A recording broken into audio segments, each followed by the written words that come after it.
Hey everyone, welcome back to the channel. Today we are covering a heartbreaking and devastating event that has shaken Southeast Asia to its core, literally, physically.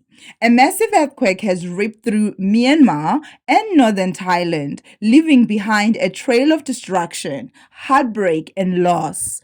Over 1,000 lives have been lost. Thousands more are injured. Entire communities lie in ruins, and tragically, the death toll continues to rise.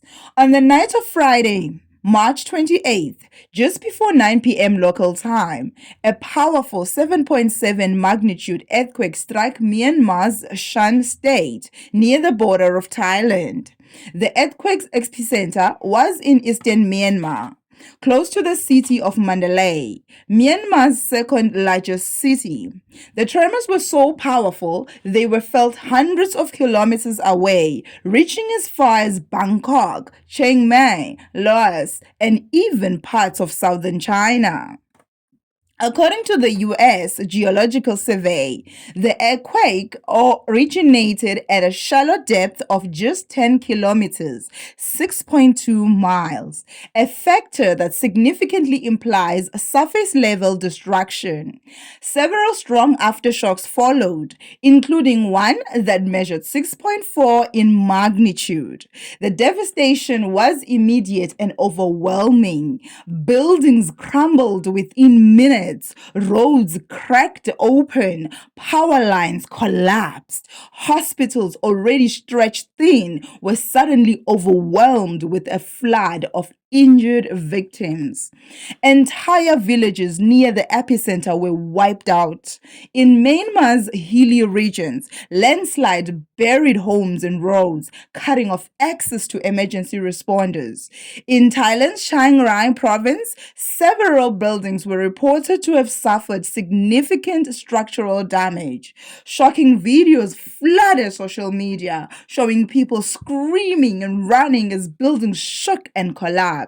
Security camera footage from malls, schools, and airports in Bangkok captured ceilings swaying violently, while terrified crowds rushed for exits. As of Saturday, 29 March, over 1,000 people are confirmed dead, with at least 730 in Myanmar alone, and more than 1,500 injured, according to Myanmar's military government and Thai's officials.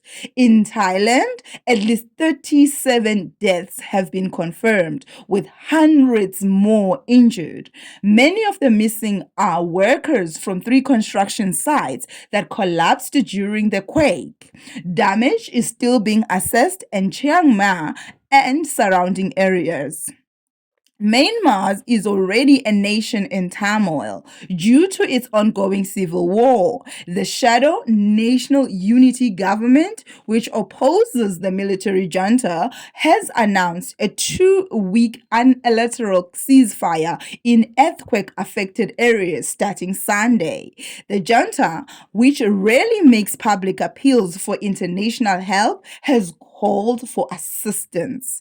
Aid agencies say the civil war has displaced more than 3 million people, and nearly 20 million are in need of basic humanitarian support. A massive international relief effort is now underway. Rescue operations are being led by Myanmar's military, local volunteers, and international NGOs. Thailand has deployed emergency response teams to its northern provinces and is also sending aid across the border. A Chinese rescue team has arrived and will travel north. India has sent military aircraft with supplies and is dispatching 40 tons of aid by ship. Russia, Malaysia, Singapore, and the United States have also committed support and relief supplies. The UN has labeled the situation a humanitarian crisis and is urging nations to send urgent aid. Still, many regions remain inaccessible. No electricity, no water, and no communication. Hospitals in Myanmar's quake hit regions are overwhelmed. Makeshift clinics have been set up in schoolyards, temples, and community halls. There's a dire shortage of blood, medicine, and trained staff. Doctors are performing surgeries without electricity, and volunteers are helping dig mass graves. In Thailand, hospitals in Chiang Rai and Chiang Mai are treating hundreds of injured, including tourists who were visiting the area during the quake. Many of the dead are children. Schools were closed when the earthquake struck, but children were home with their families, and many homes collapsed. Myanmar sits in the Sunda Megathrust fault line, a highly active seismic zone. While earthquakes are common, poor infrastructure and unregulated building standards make these disasters far more deadly. Most buildings in rural Myanmar are not designed to withstand strong quakes. Add in the shallow depth and population density near the epicenter, and the devastation becomes inevitable. Please like, share, and subscribe to the channel for more news from South Africa and around the world.